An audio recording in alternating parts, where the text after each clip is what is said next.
पंचक्रम 5 प्रकार के क्रम जिसके द्वारा शरीर का संशोधन किया जाता है उसे पंचक्रम कहा जाता है।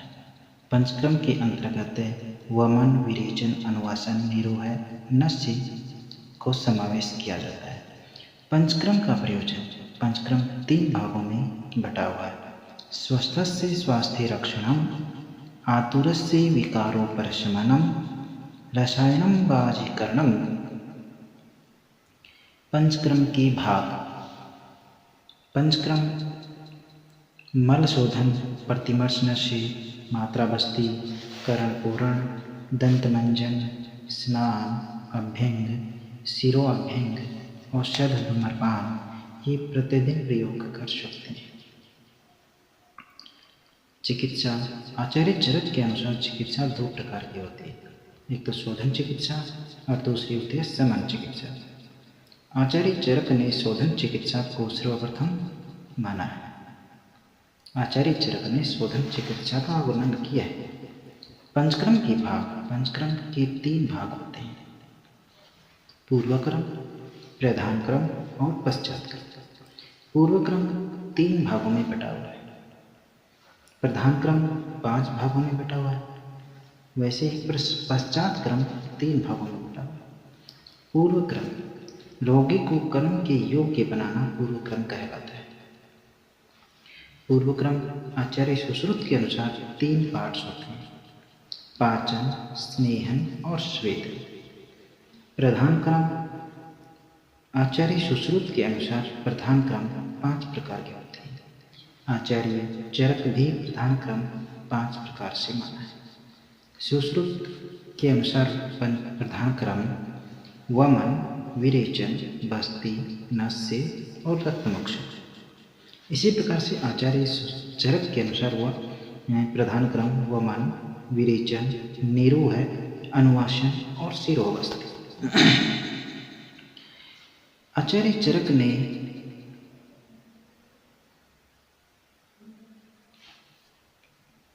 रक्तमोक्षण नहीं माना है। पश्चात क्रम। पश्चात क्रम 3 प्रकार के होते हैं, संसर्जन क्रम, रसायनादि क्रम और शमन क्रम। ये 3 प्रकार आचार्य सुश्रुत ने माने।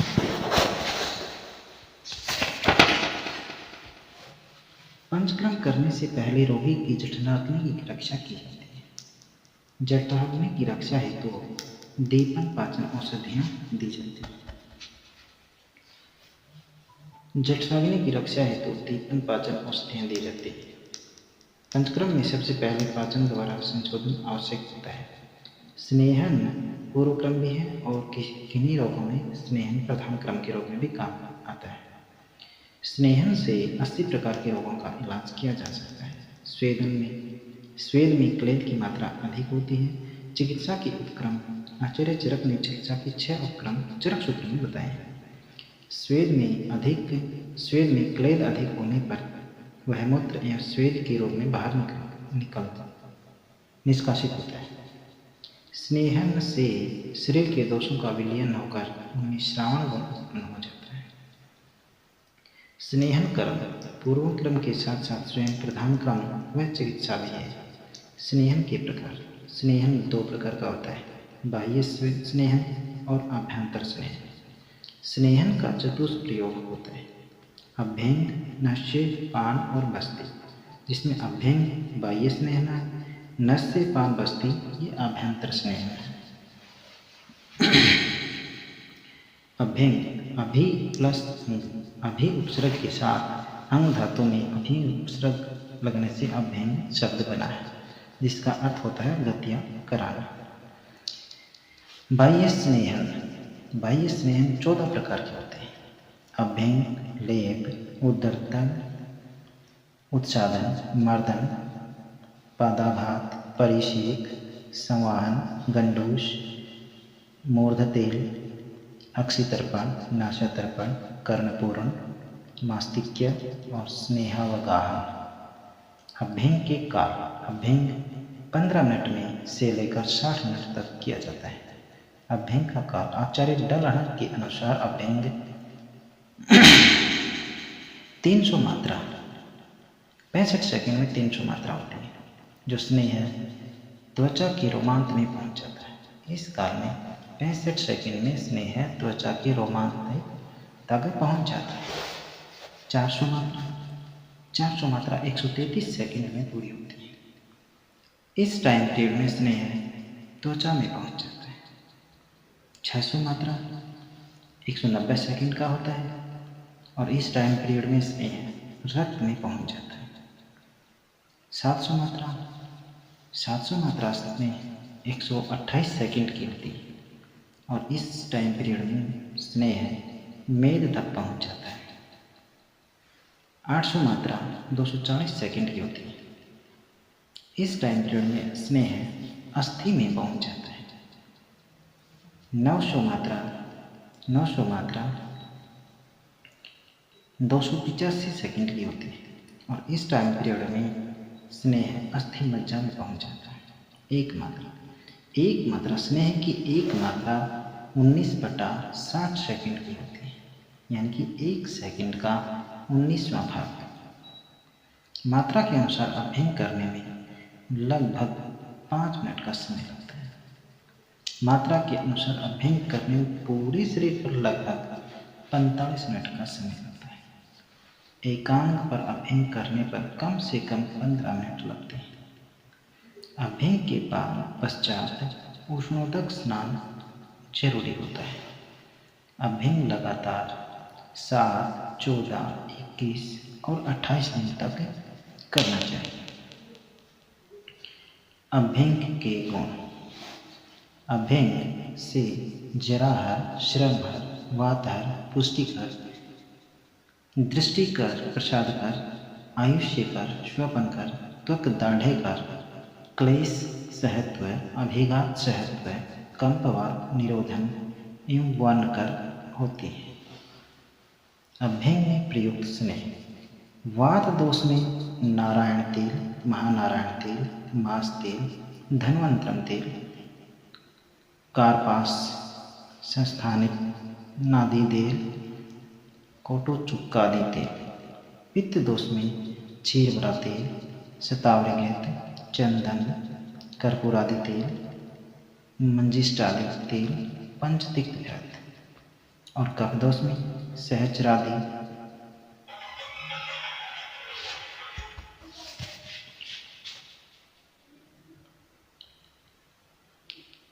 कफ दोष में सहचरादि, कनकादि, धतूर पत्रादि, विषगर्भ तेल का यूज किया जाता है। आधुनिक मतानुसार स्नेह द्रव्य 3 प्रकार के होते हैं। स्थिर तेल। स्थिर तेल वायु में उड़ते नहीं, गंध गुण स्थिर रहते हैं। अस्थिर तेल ये उड़नशील होते हैं, गंध गुण कम हो जाते हैं। मिश्रित तेल ये दोनों का मिश्रण होता है। Aroma therapy. एरोमा तेल का प्रयोग किया जाता है एरोमा थेरेपी में। मिश्रित तेल का उदाहरण सौंफ और लौंग का तेल है। अभ्यंग हेतु रोगी की वेशभूषा। अभ्यंग कराने वाले रोगी मात्र एक सूती वस्त्र की लंगोट या कॉटन ने भी पहनते हैं। अभ्यंग के लिए 2 परिचारकों की आवश्यकता होती है। अभ्यंग हल्के हाथ से ऊपर से नीचे की दिशा में करते हैं। अंश, जानो, गोल्फ, संधि, कटी, उदर आदि पर हथेली को गोल गोल घुमाते हुए वर्तुलाकार मालिश करते हैं। मालिश जिधर शरीर के रोम झुके हुए हों उस दिशा में करते हैं। इसे अनुलोम अभ्यंग कहा जाता है। रोम की विपरीत दिशा में अभ्यंग को प्रतिलोम अभ्यंग कहा जाता है। अभ्यंग के प्रकार। अभ्यंग 2 प्रकार के होते हैं, एक तो रुक्ष अभ्यंग और एक स्निग्ध अभ्यंग। रुक्ष अभ्यंग में चूर्ण के द्वारा अभ्यंग किया जाता है। स्निग्ध अभ्यंग में धारा, मसाज, एरोमा मसाज, तेल आदि का प्रयोग किया जाता है। स्थानानुसार अभ्यंग 2 प्रकार के होते हैं, एकांग अभ्यंग और सर्वांग अभ्यंग। अभ्यंग के बाद रोगी को समशीतोष्ण वातावरण या वात रहित वातावरण में रहने का निर्देश दिया जाता है। स्नेहपान रोगी को दोषानुसार निश्चित मात्रा में 7 दिवस तक करवाया जाता है। वाग दोष में स्नेहपान तेल का करवाते हैं। पित्त दोष में स्नेहपान घृत का करवाते हैं। चोट लगने पर स्नेहपान वसा का प्रयोग करते हैं। पुरुषार्थ की वृद्धि में वसा का प्रयोग किया जाता है। अस्थियों के बल के लिए मज्जा का प्रयोग करते हैं। बल वीर्य रस में मज्जा की वृद्धि के लिए भी मज्जा का प्रयोग किया जाता है। स्नेहपान के प्रकार। स्नेहपान दो प्रकार से किया जाता है। संशमन, भोजन के समय संशमन स्नेहपान का सेवन किया जाता है। संशोधन, सुबह शोधन स्नेहपान स्नेह का पान करवाते हैं। संशोधन स्नेहपान द्वारा रोगी के दोषों को क्लेशित कर बाहर निकाला जाता है। स्नेह की प्रविचारणा। स्नेह की 24 प्रविचारणाएं होती है।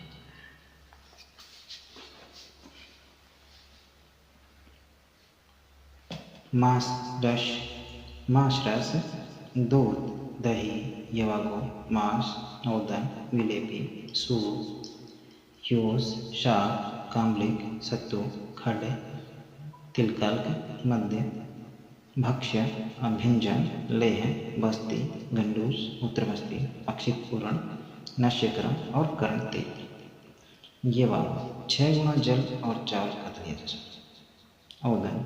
ओदन में 5 गुना जल लिया जाता है चावल के साथ। विलेपी में 4 गुना जल लिया जाता है चावल और मक्का के साथ। स्यू 18 गुना जल लिया जाता है। योश में भी 18 गुना जल लिया जाता है। सत्तू जौ का बना हुआ दलिया और चीनी और पानी के साथ मिलाकर बनाया जाता है। खड कैद, चंगेरी, जीरा, मरीच, चित्रक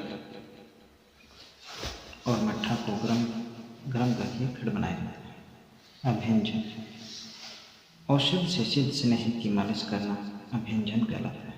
लेह लापसी जैसा बनाए गए पे लिया होता है। गंडूस स्नेह से मुख को भरना।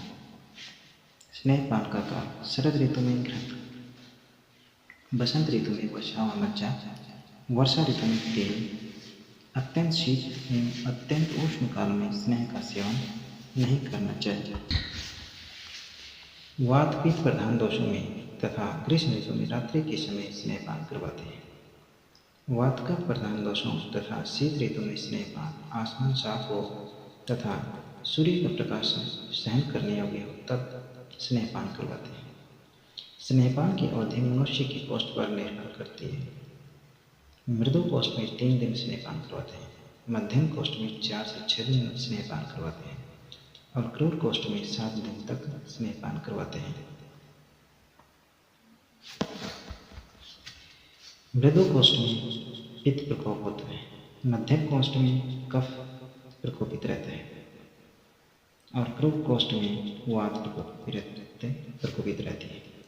7 दिन पश्चात स्नेहपान उपयोगी नहीं होता है। स्नेहपान की मात्रा। स्नेहपान की 4 मात्राएं होती हैं। स्नेहपान की 4 मात्राएं होती हैं। हरिसेवी मात्रा। हरिसेवी मात्रा अत्यंत होती है जो परीक्षण के लिए काम में लिया जाता है। हरिश्व मात्रा 6 घंटे में पाचन होने वाली मात्रा को हरिश्व मात्रा कहते हैं। ये वृद्ध, सुकुमार, बालक, मंदाग्नि, ज्वर, अतिसार, काश और हीन बल के लिए हरिश्व मात्रा प्रयोग की जाती है। मध्यम मात्रा 12 घंटे में पाचन होने वाली मध्यम मात्रा होती है। यह वात राग, त्वचा रोग, मध्यम शरीर बल व मध्यम अग्नि बल के लिए प्रयोगी ली जाती है। उत्तम मात्रा 24 घंटे में पचने वाली उत्तम मात्रा होती है। दोष पचने वाली तीक्ष्णाग्नि एवं उत्तम शरीर बल वाले रोगी को उत्तम मात्रा दी जाती है। उत्तम मात्रा 18 दिन में बच जाती है। नित्य स्नेह वाले को सरपंच, माघ, मूत्रप्रच, विसर्प, विबंध व गुल्म में दी जाती है। स्नेहपान के चरण। स्नेहपान 3 चरणों में पूर्ण होता है। पूर्व क्रम, प्रधान क्रम और पश्चात क्रम। स्नेहपान कराने वाले व्यक्ति को एक रात्रि पहले निराहार रखते हैं। सामान्यतः स्नेहपान के लिए गोघृत का पान किया जाता है। उदर रोगों में स्नेह हिंदुकांतम घृत का प्रयोग करते हैं। वात रोगों में धर्मांतरण तेल का प्रयोग किया जाता है। पित्त रोगों में पंचतिक घृत का प्रयोग किया जाता है। स्नेहपान के लिए एक परिचारक की आवश्यकता होती है। स्नेहपान की मात्रा 60 ml से शुरू कर उत्तम मात्रा 360 ml तक ली जाती है। स्नेहपान से रोगी को तंद्रा उत्क्लेश उत्पन्न हो जाते हैं। स्नेह के सम्यक पाचन के लक्षण। तुरंत बाद भ्रांति, लालाश्राव, सिर दर्द, क्लम, आरती, थकावट, मूर्छा, तृष्णा, जलन अनुभव होता है। स्नेहपान के सम्यक पाचन के लक्षण। बदल, क्षुधा होता, शरीर लघुता, उद्गार शुद्धि, पिपाशा, वातानुगमन, सिर दर्द के लक्षणों का गायब है। अभ्यंग के बाद रोगी को लघु आहार देते हैं। स्नेहपान में प्रयुक्त पान।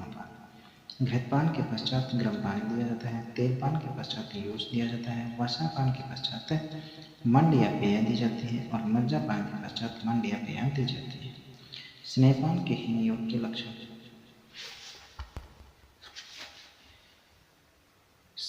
स्वेदन पंचकर्म का पूर्व क्रम। स्वेदन द्वारा रोगों का शमन किए जाने पर यह प्रधान क्रम समझा जाता है। स्वेदन से स्तब्धता का नाश होता है। स्वेद धातु में घन प्रत्यय लगने से स्वेदन बना है। स्वेद में भाववाचक निच एवं अच प्रत्यय लगता है। स्वेद का अर्थ है पाक तथा निस्यंदित पसीना। मेल धातु के मल एवं क्लेद को स्वेद कहा जाता है। स्वेद शरीर की क्लेद को धारण करता है। क्लेद शरीर में स्थित जल तत्व को निश्चित अनुपात में संग्रहित करता है। क्लेद का वहन मूत्र द्वारा किया जाता है। केशों में रोमों का धारण स्वेद से होता है। स्वेदन का उपयोग और महत्व। स्वेद का निकलना, अग्नि प्रदीप्त करना, शरीर की जकड़न का नाश करना, शरीर के भारीपन का नाश करना, अंगों में मृदुता लाना, त्वचा में निखार लाना, शरीर में शीतलता का नाश, आहार के प्रति रुचि उत्पन्न करना, दोषों का निम्लापन, वात का नियमित होना, शरीर के स्रोतों का शोधन, निद्रा का नाश होना, शरीर के दोषों का शोधन, संधियों की सक्रियता में वृद्धि होना।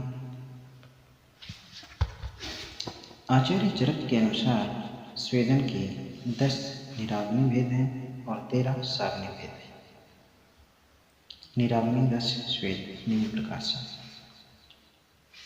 व्यायाम, भय, उष्ण सदन, क्रोध, उपनाह, क्षुधा, बाहा, बहुपान, गुरुप्रवर, आतप।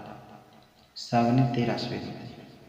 संकर, प्रस्तर, नाड़ी, परिषेक, अवगाहन, जिमताक, अस्माघन, कर्षु, कोटि, भू, कुंभी, कूप, होलाक। आचार्य सुश्रुत तथा वाग्भट में स्वेदन की 4 भेद बातें हैं। ताप स्वेद, उपनाह स्वेद, उष्ण स्वेद और दर्व स्वेद। आचार्य काश्यप के अनुसार स्वेदन की 8 भेद होते हैं। हस्त स्वेद, प्रदेह स्वेद, नाड़ी स्वेद, प्रस्तर स्वेद, संकर स्वेद, उपनाह स्वेद, अवगाहन स्वेद, परिषेक स्वेद। गुणों के आधार पर स्वेदन की प्रकार। गुणों के आधार पर स्वेदन 3 प्रकार के होते हैं। स्निग्ध रुक्ष स्वेद, स्निग्ध स्वेद और रुक्ष स्वेद। बल के अनुसार स्वेदन की प्रकार। बल के अनुसार भी स्वेदन 3 प्रकार के होते हैं। महान, मध्यम और नगण्य। यह दुर्बल। अग्नानुसार स्वेदन 2 प्रकार का, साग्नि, निराग्नि। गुणानुसार स्वेदन 2 प्रकार का, स्निग्ध, रुक्ष। स्थानानुसार स्वेदन 2 प्रकार का, एकांग और सर्वांग। कर्मानुसार स्वेदन 2 प्रकार का, संसमनी और शोधनीय। बाह्य अभ्यंतरानुसार दो प्रकार, बाह्य स्वेद और अभ्यंतर स्वेद।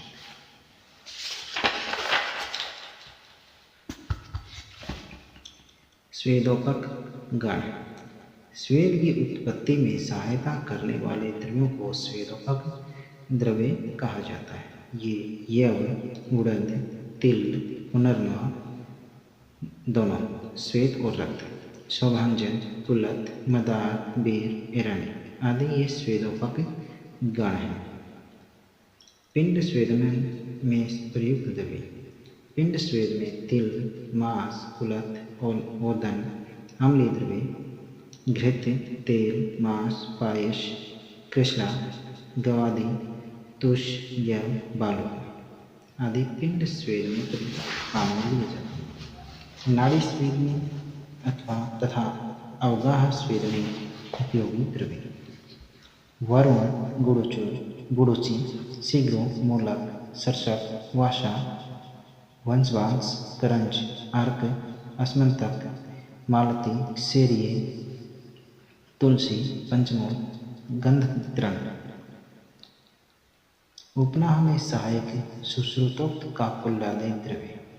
काकोली, क्षीर काकोली, जीवक, ऋष्वक, मृदग प्रणी, मांसप्रणी, मेदा, महामेदा, गुरुचि, कर्कटश्रृंगी, वंशलोचन, पद्मक, श्वेत कमल, वृद्धि, मृत्तिका, द्राक्षा, जीवंती, यष्टिमत।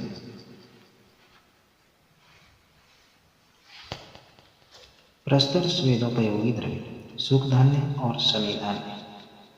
सूख धान्य कौन कौन से होते हैं? सूख धान्य में लाल चावल, महाशाली चावल, यव, उद्दालक, कोदो, श्यामाक और गेहूँ आते हैं। इसी प्रकार से समी धान्य में मूंग, उड़द, कुलत, मोठ, चना, मसूर और तिल आते हैं। स्वेदन 3 क्रमों में संपन्न होता है। स्वेदन क्रम करने से पूर्व द्रव्य का पान करवाया जाता है। स्वेदन क्रम के लिए एक परिचारक की आवश्यकता होती है।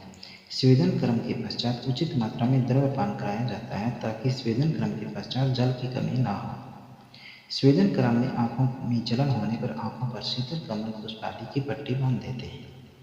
स्वेदन क्रम में रोगी के सम्यक लक्षण लगभग 7 से 20 मिनट के अंदर अंदर उत्पन्न हो जाते हैं।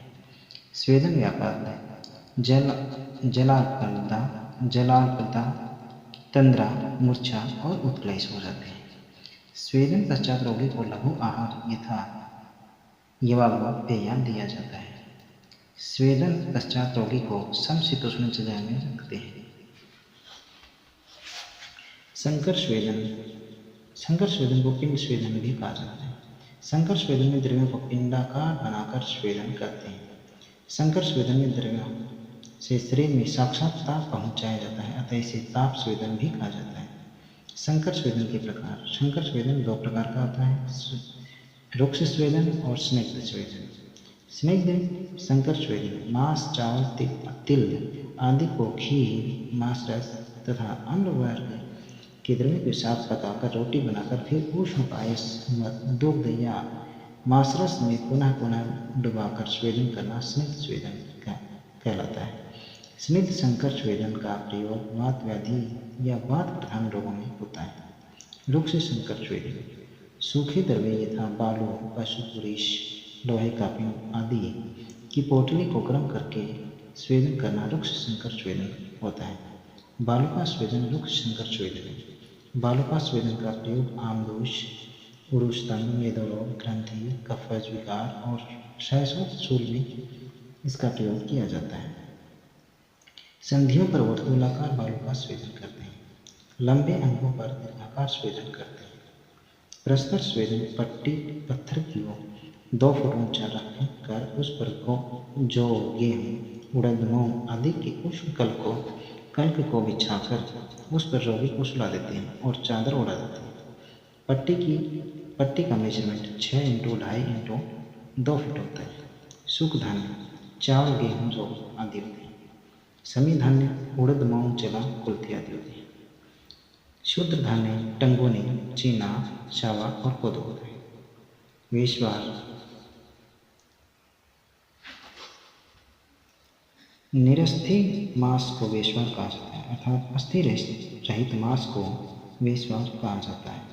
प्रस्तर स्वेदन में वातनाशक तेल से अभिनय किए रोगी को सुलाते हैं। प्रस्तर स्वेदन में पट्टी पर कल्क के ऊपर रेशम व ऊन की चादर में सफ़ेद या लाल रेल पत्ती